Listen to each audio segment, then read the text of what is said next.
Chilling encounters. Stories that haunt the mind. Not all stories are just stories. Some leave scars, reminders of encounters that should never have happened.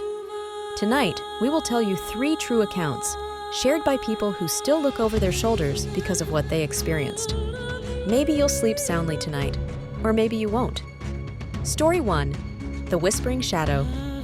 It was past midnight. I was lying in bed, scrolling through my phone in the dark. The house was completely silent, and that's when I heard it. At first, I thought it was my imagination, a faint whisper, barely audible, coming from the hallway.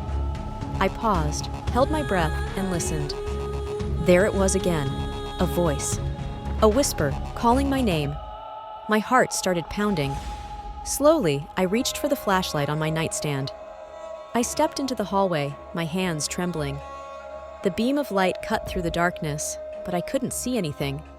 I was about to turn back when I felt it, cold breath on the back of my neck. I froze, too scared to even scream. When I finally spun around, no one was there. I locked myself in my room and stayed awake until sunrise. I never figured out what it was, but I moved out of that house as soon as I could. Whatever it was, it didn't want me there. Story 2. The Stranger at the Window. It was one of those nights where the storm seemed to have a life of its own. The power was out, and the house was pitch black, except for the candles I had lit in the living room. As I placed a candle on the table, I noticed something out of the corner of my eye. A figure, standing right outside the window. At first, I thought it was the rain playing tricks on me. But then the lightning flashed, and I saw him clearly. A man. He was pale, his face completely emotionless, just staring at me. I froze. My instinct was to scream, but I couldn't. My voice was caught in my throat. I forced myself to yell, "Who are you?" But he didn't respond. Another flash of lightning lit up the room, and he was gone. I ran outside in the rain, but there was no one there. No footprints, nothing.